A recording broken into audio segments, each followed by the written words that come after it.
Hi, I'm Greg Uland with Reynolds, and this is Connected. Today I get to sit down with Greg Schaeffer. Greg is actually with Reynolds. He's our Vice President of Compliance. So really excited about this conversation and to dig into some things that he's seeing out across the country. Greg's responsible for, obviously, the entire U.S. So, Greg, thanks so much for sitting down and talking. Looking forward to getting into things a little bit. I'm glad to be here. Thank you very much. Of course. So, Greg, maybe we can start, just give folks a little bit of your background. I always find this interesting. We all have a different story getting into automotive, right? So how long, I guess, first, how long you've been with Reynolds and what's your path been at a really high level? And also, how did you get into to automotive retail to begin with? It seems like, everybody has a different path. Absolutely. I went to school in Florida. I've lived in Florida most of my life, and my first job was selling fax machines. And just give you an idea how old I am, they were new at the time. So that's, that didn't last very long. And then I actually got hired by Reynolds in 1984 on my birthday. So I've been here quite a while.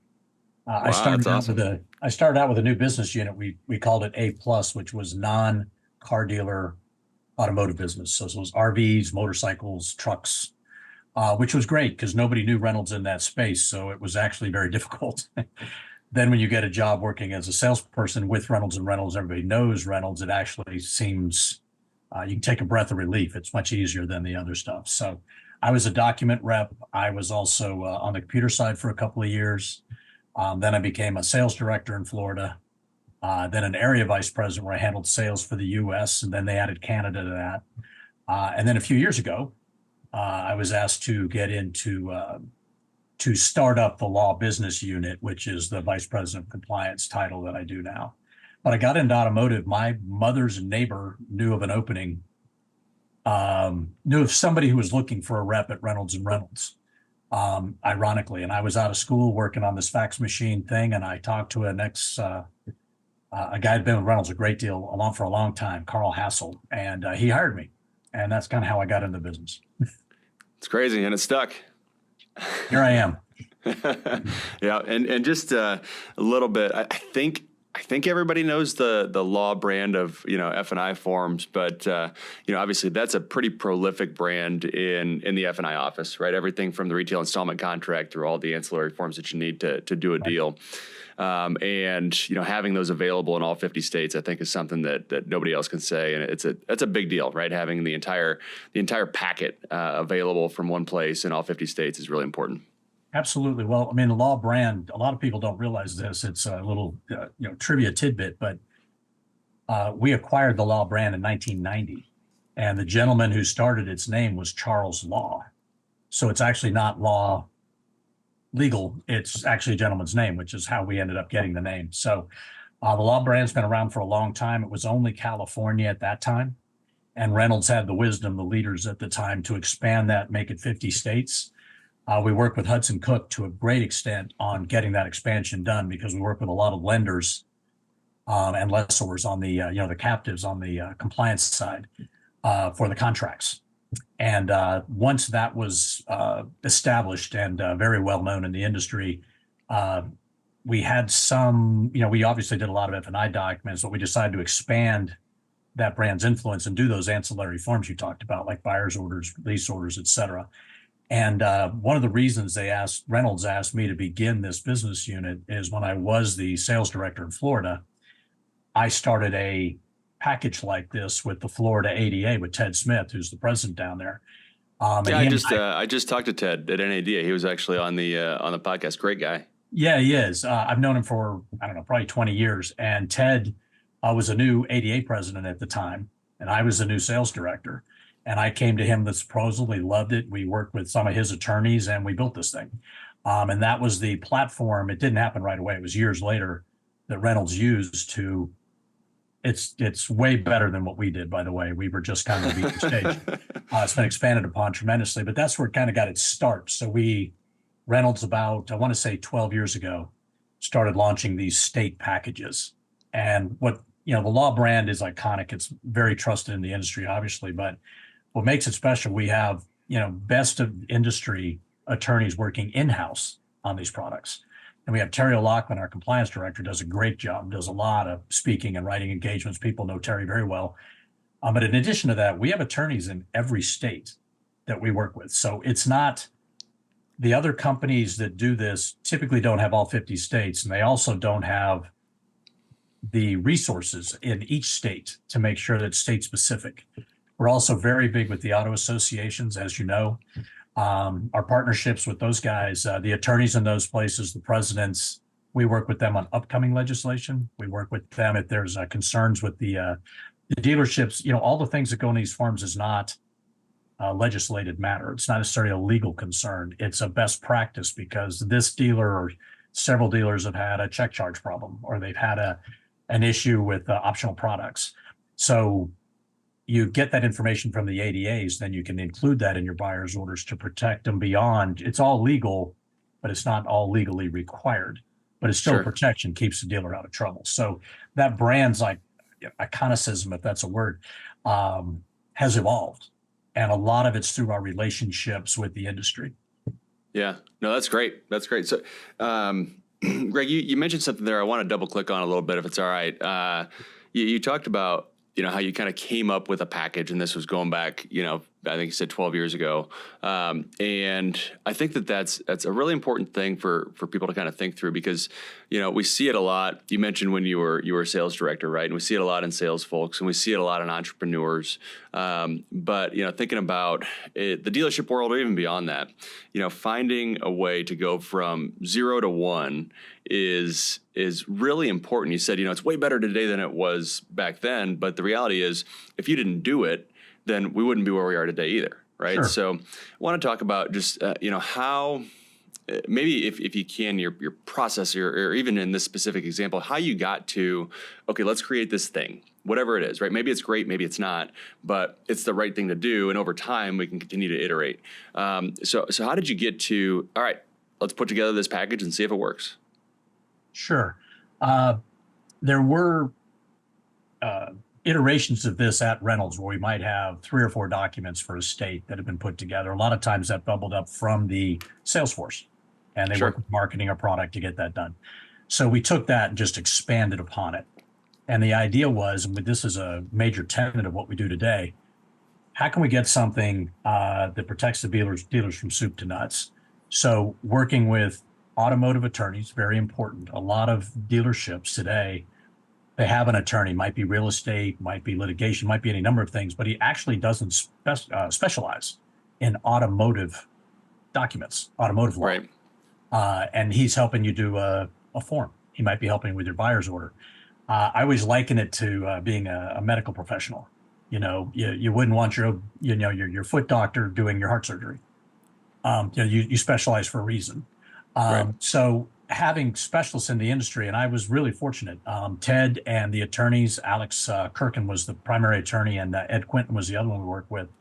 And again, this is long time ago, but their industry knowledge was phenomenal. And ironically, Terry O'Loughlin, who I referenced earlier, I was about 6 or 8 months into this project. So to your point, what was the process was not quick. They're working with somebody who understands selling documents and understands the car business, but is not a legal mind, right? I don't have a law Sure. degree. So they're educating me as we go. And of course, the beauty of having a couple of attorneys is they didn't agree. And we were able to, get the best out of everything. Another interesting part about that was Ted brought in some of the key dealer principals that were on his board once we got toward the finish line with this, to have people vet the product and make suggestions and have their F&I people talk to it. So it was a very collaborative endeavor. I was really sort of the host, if you will. I was in your chair right now. And so these guys were all the mind, the mental strength behind this thing. And Terry came on board and was hired probably 6 or 8 months into this project. And that was the final piece that we could kind of pull it all together, because I had a Reynolds attorney to finalize the process and to make these decisions where maybe we weren't, our attorneys we were working with weren't on the same page. So, and then over time, of course, it's evolved. A lot of the major players, the public companies, the enterprise companies, as we call them, dealerships, groups that have 100, 200 stores. One of the keys early on in the law process was talking to those guys and making sure that they like these products. Because if they're using them, virtually everybody does. And most of the public companies all of them use something from us, but most of them are on the key forms, the contract, the buyer's order, a version of it. And they give input and their attorneys give input. So it's always been, Reynolds has to decide what needs to be in there. It's our product, but we've always been very good about working with the industry on these things and trying to meet the industry's needs. And I think that's a big part of the success. We don't just create something to send it out there. Henry Ford's, you can have any color Model T you want as long as it's black. Right. What do you need in this state? What do you need in that state? There's not one way to do it. There's not one way to desk a deal or to sell a car. All those things are unique, to given markets. There's things that are illegal in the Northeast that are, quite frankly, perfectly fine everywhere else. And as I'm sure you're aware, there are lots of things. The rules and requirements in California are unfathomable if you're not. Yeah, we'll just say there's a lot of them. We'll say there's a lot of them. Yeah. Where you have other states, I won't mention, where, quite frankly, if it's not a federal requirement, there's not a whole lot you have to worry about. So anyway, I segued all over the place on your question, but generally that concept evolved very gradually, and then it became, we could really use a form that takes care of this because we've seen a lot of this in the state. And one of the things these attorneys brought out that I had not experienced before, and I think our forms were unique about, is what are they seeing in court cases? What kind of lawsuits are they experiencing? Let's do something to protect the dealer in those cases. And so a lot of that was wrapped in there as well. No, that's great. That's great. And, listening to that, the kind of through line that I take away and I think can probably be applied to other folks and other applications, right? When you think about even inside of the dealership, if you wanted to create a new process or do something new, kind of what I heard, and maybe I'm off base, so tell me if I am, is you really had kind of really three key, we'll call them players, right? You had sort of the leader, the driver, which was, in this instance, you like, hey, we're going to do this, right? So you have this idea and you're going to drive it forward. And then you had experts with varying levels of experience and different perspectives. So you're getting the best of and worst probably, but the opportunity to at least debate, to figure out the best way to go forward. And then you also incorporated end users, right? So, and the people that are going to be using, in this case, the form, but it could be applied to whatever, right? A tool or a process. So you had these three major constituents where it's not just one person, and sometimes one person's the right thing, right? If it just needs to get off the ground, but to get to an end product, you really leveraged all three people. So you had the driver, you had the experts, and you had the end user, and bringing those together ultimately over whatever it was, 8 months to get to an end solution. I think that's a really important takeaway to just think through. Okay, how do you replicate that, right? Whether it's in this instance or anything else that you're doing in the dealership or in some sort of business where you kind of need those three roles to be successful in most cases. Yeah, I think it was a little unique at that time for us to, and again, the players involved, we were kind of a perfect storm. I had an ADA president that was really interested and really felt that this was of premier importance for dealers, to be protected. So that was extremely helpful. I had really good automotive attorneys to work with who I had not previously met. Were very patient, work with us and all that. And then, of course, the dealers wanted something good to protect themselves.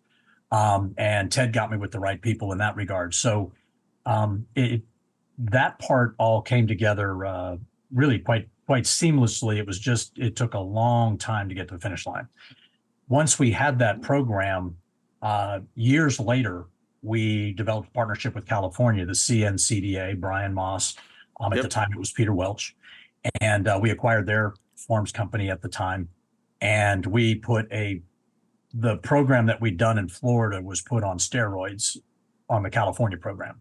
So the RDS marketing and product group up there did a phenomenal job along with, the folks involved in California and the CNCDA into taking this program or this version of it that we had.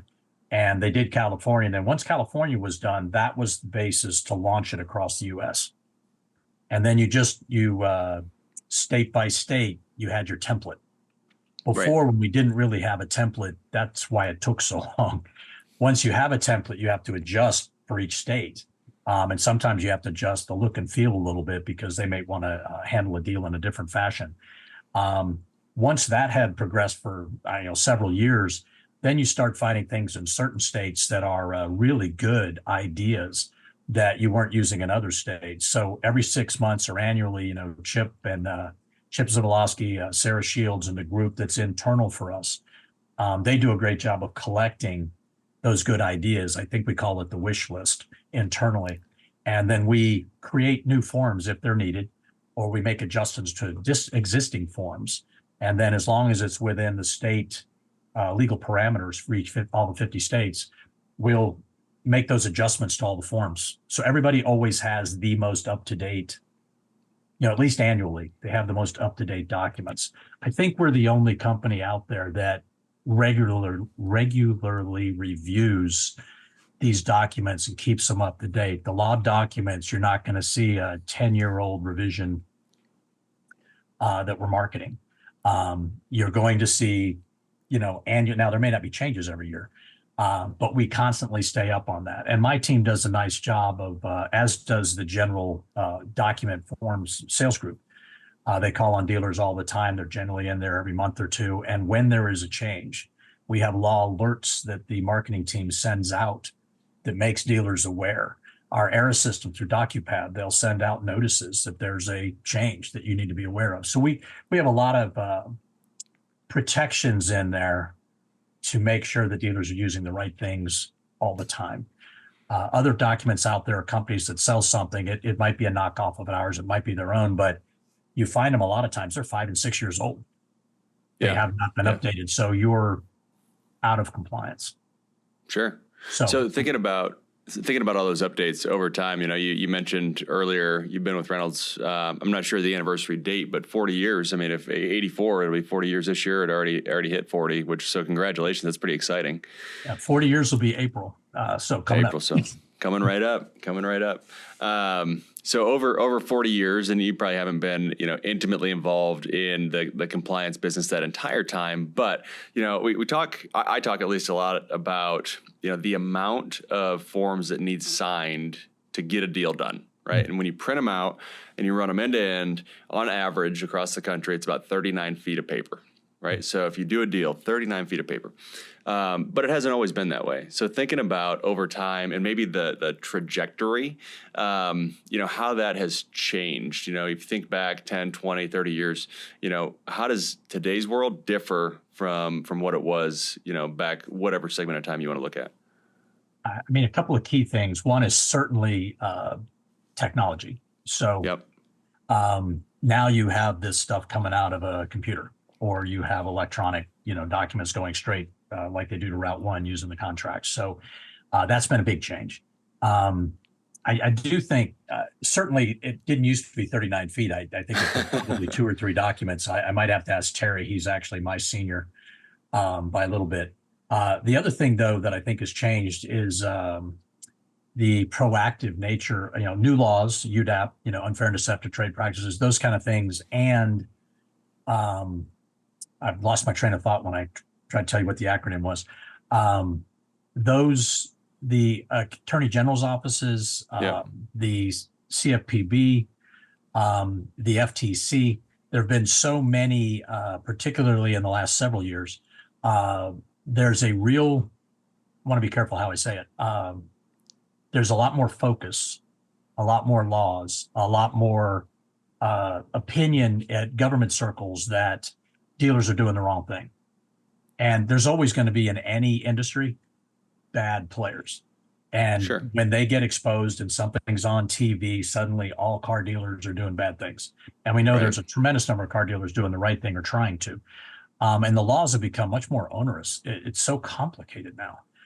To do a buyer's order 20 years ago, really, there wasn't that much you had to have in there. And now there's a tremendous number of things. And there's so many more things coming out. The CARS rule, which has been, front and center for quite a while. And I know that's not the favorite term, but that program, fortunately, obviously we had the stay, Texas and the NADA filed the suit, but Reynolds is still working on that. We haven't stopped because obviously some version of that is going to come through. Yeah. We're very fortunate that in our company, working with Hudson Cook, the idea has always been make the documents easy to read, make sure they all work together. All those philosophies from the early days of putting a document program together, we still do those. So a number of the things that new law is going to require, our forms already represent a great deal of that. So will there need to be new forms? More than likely. Will there be adjustments to the existing ones? I'm sure. But I would imagine ours will have less alteration to be done due to the fact that they already follow a lot of those concerns that the cars will brings out. Yeah. Yeah. No, and that's a good example because, it just points to that acceleration of regulation in our industry. I think all the time about, and I just kind of scratch my head when you hear whether it's a manufacturer or whether it's a software provider or whether it's a dealer, right? And they say, man, why can't we just make buying a car as simple as buying something on Amazon? And that's a great question, right? And it's a great thought, and it's a great proposition to, you know what? I'd love to be able to do that. I'd love to be able to click buy now and have the car shipped to me. But at the end of the day, we've created this environment through all of our regulations that we've kind of implemented and instituted and continue to grow, where it just isn't that simple. You can't simply check a box that says I accept terms and conditions, right? When the law says you have to explicitly provide documentation of every single thing that you offered that customer and show that they declined it and exactly what they declined. And in some cases, be able to prove beyond the shadow of a doubt that you did that. That burden falls on the dealer. And so from a dealer's perspective, it's like, yeah, I would love to be able to get somebody in and out of the dealership in 10 minutes, right? Or I'd love to be able to allow them to click buy now and it's done. But at the end of the day, that's not the reality of the regulatory world that we live in. We've built up this giant list of responsibilities and burdens that fall on the dealer to disclose so many things that, when we think about that great consumer experience that we all want, including, I think, regulators, we've made it impossible. There's not a way to do it. And I don't know. I don't want to get too argumentative, but, instead of focusing on that consumer experience, right, and focusing on what's right for the consumer and best for the consumer, we focus on protecting the consumer is the way it's framed up. From, to your point, this very, very, very small amount of bad actors or someone that did something unintentionally that inadvertently harmed a consumer. So anyhow, that's my pedestal. I tend to get a little passionate about the topic because, yes, I think we all want this perfect world where you can sell a car in no time, and your salespeople are connecting and they're doing a great job, and you're educating the customer and you're selling some extra products, and all these products are valuable to the consumer. But the reality is we live in this regulated world that it makes it really, really hard. No question. Well, it also varies by state. California is very active legislatively. Sure. The Northeast tends to be active legislatively. And it's, you have dealers who have stores across the country. You don't have a national requirement. I mean, there are national regulations, but each state adds their own, which makes it even more complicated if you're a group. That's another thing we find when we're doing our reviews, our audits, is inconsistency. You really don't want to be a dealer where your forms differ from store to store. Now, they're going to differ if you're a VW store or a Chevy store. You might have a different warranty. You might have some different requirements, but legally, they're the same, right? So those changes, the biggest thing, and I wanted to mention this earlier, it slipped my mind. I was thinking about this a few months ago, talking to somebody. In the days of paper, everything was paper, right? A great time to be in the paper business. It still is, actually, but it was there was paper everywhere, 39 feet just to do an F&I deal, right? Right. So you handled the paper. You ordered it and a box came in. You opened it, you took the paper out, and you loaded it into the tray, or you had the impact forms that went through the printer. There was all this physical experience to the form. I don't want to make it Yeah. romantic or anything. It's very different when it's in your computer. It's downloaded for you by your DMS or your, third party provider, whatever, and you never really pay much attention to it. It's just in there. You mentioned the Amazon experience. Any of the online providers, there's usually something you signed, some lengthy thing. Yeah, I agree to terms and conditions. And then you get an email or a text. Hey, we've changed our terms and conditions. Right. Nobody reads it, right? In the auto industry, you used to see it, you used to look at it, you used to touch it, and there was this familiarity with what was on your documents. And I do believe with the advent of laser and digital, that we don't really, as dealerships, we really don't look at what's in the documents anymore. So there's a disconnect. So you assume they're right, but if they were right 3 years ago and nothing's changed, I'm almost sure they're wrong. There's something wrong now. Yeah.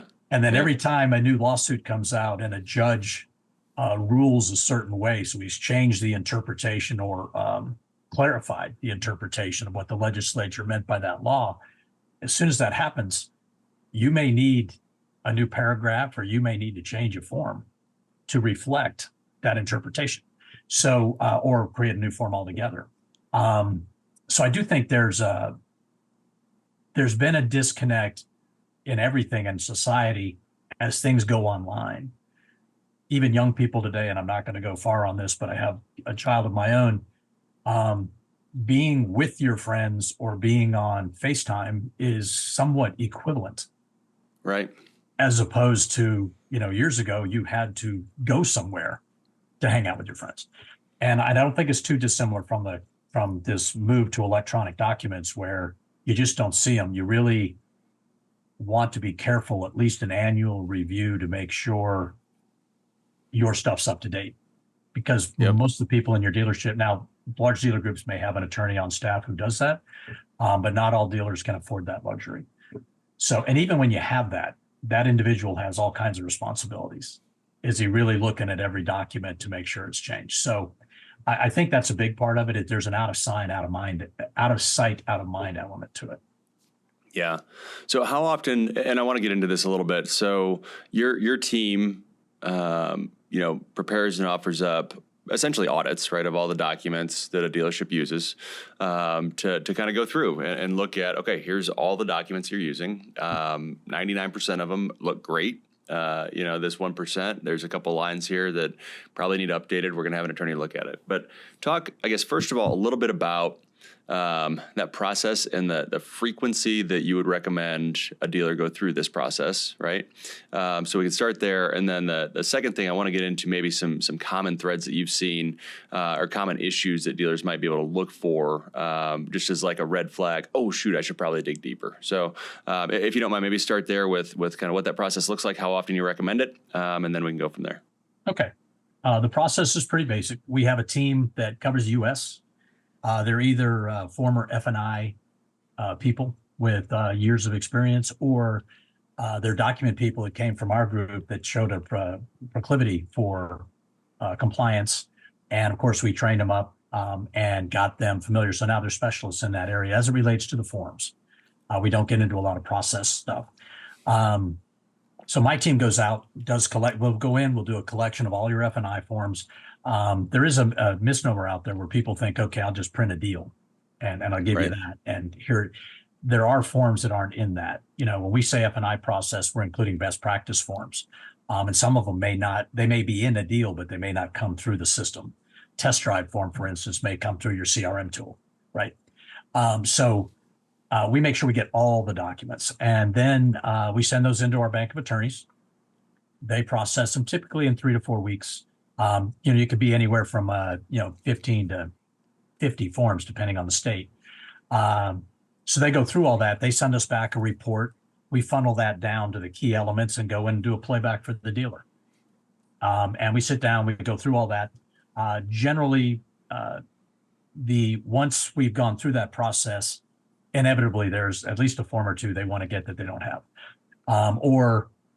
It's really a good idea to get off a form that you're reviewing with an attorney every now and then, either when you have a problem or when you think of it, and go to a law document that's automatically reviewed. provides a level of safe haven because it is the common document in the industry. So if everybody's using the same thing, it's hard to be sued on that form. You can be sued for misusing the form, but you shouldn't be sued on the content, right? So once that's done, we actually do some implementation. And that's whether it's Reynolds or CDK or DealerTrack, Tekion, doesn't matter. It matters. It's different which one it is. But we have partnerships with a lot of DMS. We have partnerships with a lot of other players in the industry. One of the things with the implementation is when we get the dealer to change his forms or require the new ones, then you have to load them. You need to make sure they're correct. You need to make sure the tie-ins are all right. You need to make sure that your F&I guy is using it. So, there are a lot of companies out there, I won't say by name, that they go in and they do an audit of your F&I department. Sure. And, they'll do, let's say they do EPA, OSHA, the whole bit. And included in that, they'll look at your forms a little bit, but that's not their specialty. But I don't know how that many of them come back and make sure you followed the recommendation. So I'm sure there is some follow-up process, but with us, we go in and we make sure that you actually are using those forms. And typically the dealer will say yes. We hold a, what do we call it? Need to ask Jason, I can't think of the name. But we do a follow-up meeting, a post-sale meeting with the key personnel at the dealership, implementation meeting, if you will, utilization, to make sure everybody knows what the dealer's expectation is. Because he'll tell you, yeah, load all that stuff, and he'll tell one person, and whoever wasn't in the store that day still using something else. Well, there's another conflict. You've got forms that aren't. So anyway, that's that. Recommending how often you do it. I mean, it depends on the legal environment right now, but typically we would recommend once a year at a minimum. So annually. Yeah. Okay. Typically the legislature will meet annually on this stuff. And that's when your auto associations are really busy, usually in the spring, and they go in and they get all this new legislation stuff. Then we get that stuff. And the summer is normally when we're changing all the forms because we just got that information. So that's that annual sometime early fall where you probably should take a look, because then we would have updated information. As far as what we run into, I mean, at a high level, the biggies are there are gaps in forms. One of the biggest ones is conflicting language. When I said our attorneys work on all the forms holistically, so the guy that's doing the buyer's order is also doing the lease order and delivery summary and optional products and any other document. They're all being handled with the same language, the same mindset, the same information, so they don't conflict. There have been a number of lawsuits, particularly around arbitration, where you'll use an arbitration agreement. It doesn't match what's in your contract, or your contract's arbitration doesn't match what's in your buyer's order.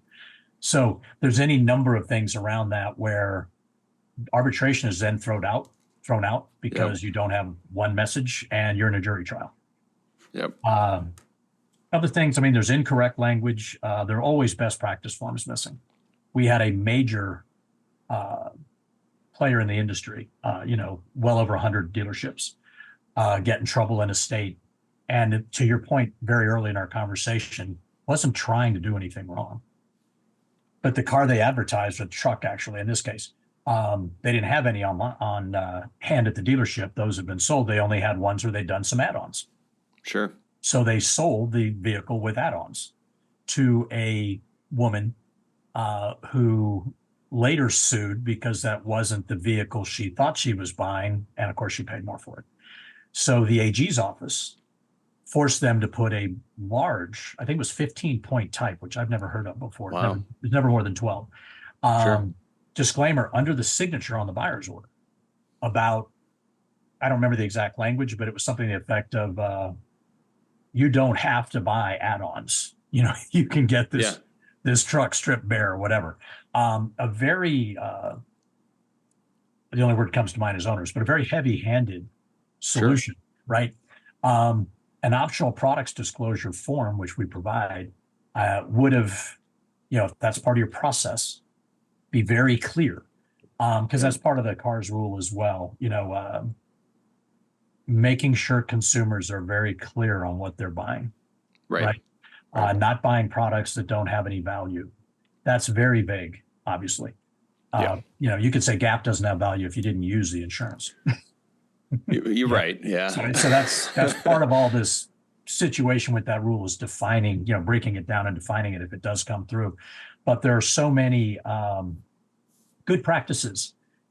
You're not trying to mislead the consumer, but to your point earlier, you may accidentally do that. If you Right. use a few key process improvements, you can avoid some of those issues.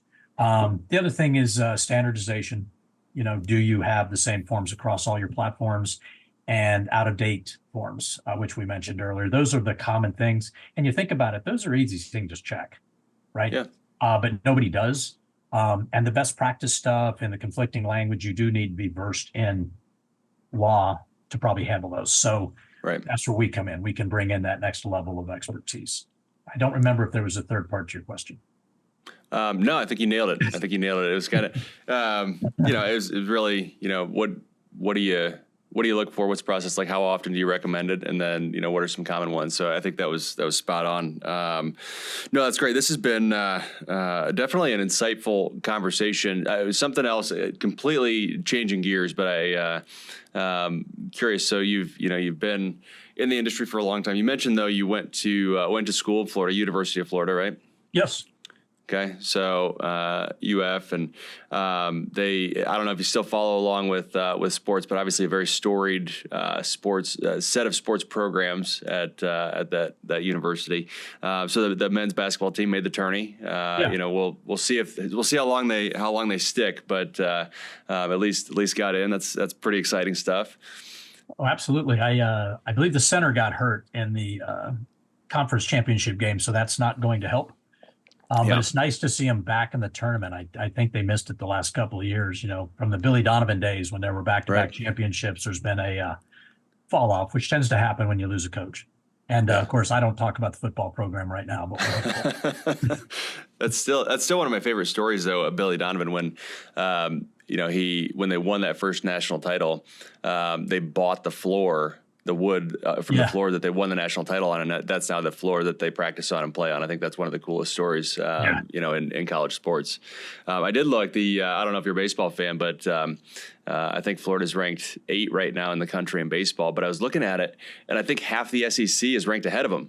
It's just like, man, how stacked is the SEC that literally I think 8 of the top 10 are in the SEC. It's crazy. Yeah, I mean, in basketball, there's a whole boatload of them in the top 20 as well in football. So, I mean, it's become, all sensitivity to the folks in the Big Ten. I know you're up in Ohio, but it's become a conference that's if you can make it through that conference in any sport to the NCAAs, you're probably going to be really well tested, because there are so many strong schools. And of course, they added Texas and Oklahoma, which are prolific programs as well. So I know the Big Ten added some big ones as well, but it's becoming interconference play several conferences is like a championship run these days. So, and even the smaller sports or the less well known like swimming and gymnastics, and it's amazing. So I appreciate the shout out. Go Gators. No, good stuff. Well, Greg, it's been a really fun conversation. I appreciate you chatting. What haven't we talked about these should? Anything else that you want to touch on that we didn't get a chance to? The only thing I didn't mention, quick commercial, is those audits we do are free. It's a keyword we have in all our advertising, and I don't think I used it once. So we come in and do this free of charge, no obligation. If you're on an ERA system and you're doing DocuPad, there's some incentives to work with the compliance team, and we always looked at it as a chance to refresh and renew. You're going to be loading all the documents in a new platform. It's a great time to take a look and make sure that what goes in there to start your new platform is completely accurate out of the gate, rather than just loading whatever you've been doing. Because the typical thing with a DMS provider is whatever. Hey, just load what I've got now. Yep. If you're changing anything in your system on any DMS, it's a great time to give us a call and have us come out and take a look and get you a fresh look before you load that stuff and make sure you're right. But I really appreciate the time. It's nice talking with you.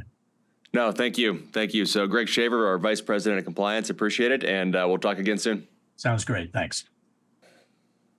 Well, I hope you enjoyed that conversation with Greg as much as I did. Again, Greg Schaeffer is our Vice President of Compliance at Reynolds.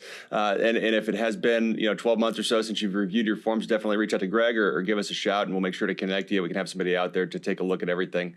Before we hop off, don't forget you can watch or listen to all episodes of Connected on YouTube, Apple, and Spotify podcasts. And make sure to hit subscribe so you're notified every other week when new episodes are released. Thanks so much, and we'll see you in 2 weeks.